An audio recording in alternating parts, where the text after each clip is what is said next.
This is part B of chapter 4. In part A, we looked at segmenting consumer markets. In part B, I would like to turn to segmenting business and government markets. Business or industrial markets include manufacturers, government agencies, wholesalers, retailers, banks, and institutions that buy goods and services to help them operate. These products may include raw materials, electronic components, mechanical parts, office equipment, vehicles, or services used in conducting their businesses. Many business marketers sell to resellers, such as retailers, that resell to consumers. When business people evaluate new products, they use a process far more complex and rigid than the consumer purchase process. Business marketers must design their advertising with this in mind. Large firms have purchasing departments that act as professional buyers. They evaluate the need for products, analyze proposed purchases, request competitive bids, seek approvals from users and managers, make requisitions, place orders, and supervise all product purchasing. While this structured purchase decision process implies a rational approach, research suggests that professional buyers often exhibit a willingness to pay a substantial premium for their favorite brand. The implication is that advertising may play a larger role in B2B marketing than previously thought. Making a sale in business markets can take weeks, months, or even years, especially to government agencies. Purchase decisions often depend on factors besides price or quality, among them product demonstrations, delivery time, terms of sale, and dependability. Marketers often emphasize these issues in advertising and promotional appeals. Marketing managers need to focus their sales and advertising efforts on those firms that need their products. The U.S. Census Bureau classifies all U.S. businesses and collects and publishes industry statistics on them using the North American Industry Classification System, or NAICS, codes. Because the system was developed jointly with Canada and Mexico, there's consistency throughout North America. Once marketers identify and locate broad markets with shared characteristics, be they behavioristic, geographic, demographic, or psychographic, they can then proceed to the second step in the market segmentation process. This involves, number 1, selecting groups that have a mutual interest in the product's utility, and number 2, reorganizing and aggregating, or combining them, into larger market segments based on their potential for sales and profits. First, the company's management needs to know the primary demand trend of the total U.S. market. To do this, it uses a variety of marketing research techniques. Then management must identify the needs, wants, and shared characteristics of the various groups within the marketplace who live near the company's retail outlets. It may use the services of a large marketing information company such as Claritas, which collects data on purchasing behaviors and creates profiles of geographic markets across the country. Once the market segmentation process is complete, a company can proceed to the target marketing process. This will determine the content, look, and feel of its advertising. The first step in target marketing is assessing which of the newly created segments offer the greatest profit potential and which can be most successfully penetrated. The company designates one or more segments as a target market. The consumers the company wishes to appeal to, design products for, and tailor its marketing activities toward. It may designate other segments as secondary target markets or aim some IMC resources at them. When a company defines a target market, it knows exactly where to focus its attention and resources. Marketers and advertisers generally try to shape their basic product into a total product concept. The consumer's perception of a product or service as a bundle of utilitarian and symbolic values that satisfy functional, social, psychological, and other wants and needs.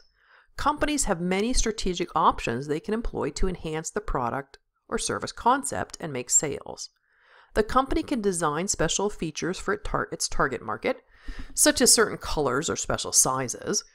It can establish proper pricing, and it can determine the criteria for locating stores or dealers and prepare the most convincing advertising messages.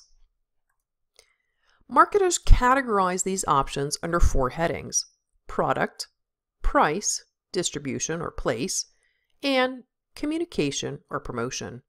The way the marketer mixes and blends these different elements creates the company's marketing strategy, often called the marketing mix. A product's life cycle curve may vary depending on the product category, but almost every product or service passes through these stages. Marketing objectives and strategies change as the product proceeds from one stage to the next. Marketers theorize that just as humans pass through stages in life from infancy to old age, products also pass through a product life cycle. A product's place in the life cycle influences the target market selected and the marketing mix used.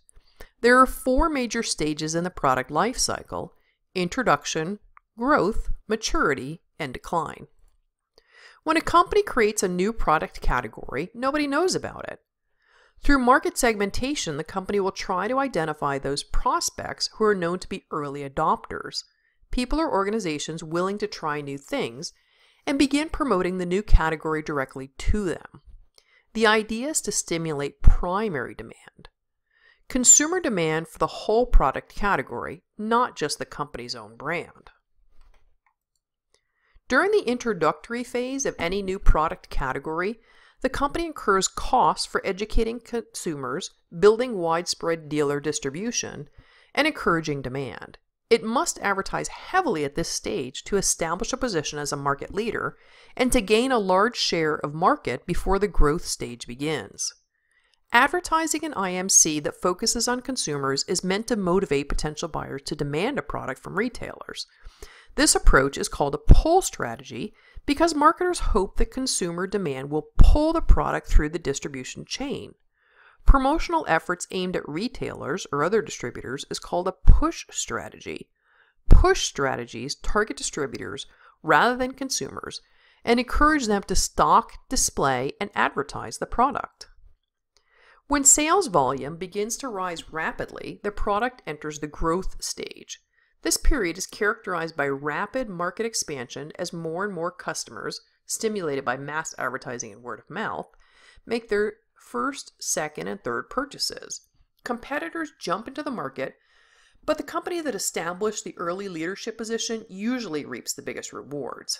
As a percentage of total sales, advertising expenditure should decrease, and individual firms will realize their first substantial profits. In the maturity stage, the marketplace becomes saturated with competing products and the number of new customers dwindles, so industry sales reaches a plateau. Competition intensifies and profits diminish. Companies increase their promotional efforts but emphasize selective demand to impress customers with the subtle advantages of their particular brand. At this stage, companies can increase sales only at the expense of competitors. The strategies of market segmentation, product positioning, and price promotion become more important during this shakeout period as weak companies fall by the wayside and those remaining fight for market share. Late in the maturity stage, companies may have to scramble to extend the product's life cycle. Without innovation or marketing support, name brands eventually see their sales erode. If they're not revitalized, products will finally enter the decline stage because of obsolescence, new technology, or changing consumer tastes. At this point, companies may cease all promotion and phase the product out quickly, as in the case of record turntables and albums, or let them fade slowly away with minimal advertising. There are many ways to classify tangible goods: by markets, by the purchasing habits of buyers, by the consumption rate or degree of tangibility, or by physical attributes. Once an advertising person understands the product stage in the life cycle, how it's classified, and how it's currently perceived by the marketplace, the first strategic decision can be made: how to position the product. The basic goal of positioning strategy is to own a concept that establishes the product in the prospect's mind.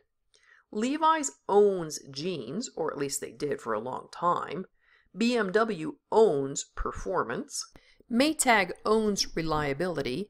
Apple owns beautiful design. And Volvo owns safety. By developing a unique position for the brand in the consumer's mind, the marketer helps the consumer remember the brand and what it stands for. Products may be positioned in different ways. Xerox repositioned itself as the document company, moving from the narrow, crowded copier market to the broader growing document handling market. With one stroke, Xerox redefined the business it's in, differentiating itself from competition and creating a new #1 position for itself. Product differentiation calls attention to product differences that appeal to the preferences of distinct target markets. In advertising, nothing is more important than being able to tell prospects truthfully that your product is different or unique. Differences between products that are readily apparent to the consumer are called perceptible differences. Snapple, for example, gained popularity on the basis of its unique ingredients and taste. Hidden differences are not so readily apparent.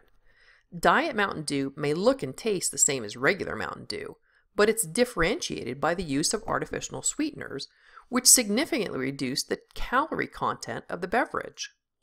For many product classes, such as aspirin, salt, gasoline, packaged foods, liquor, and financial services, advertising can create induced differences.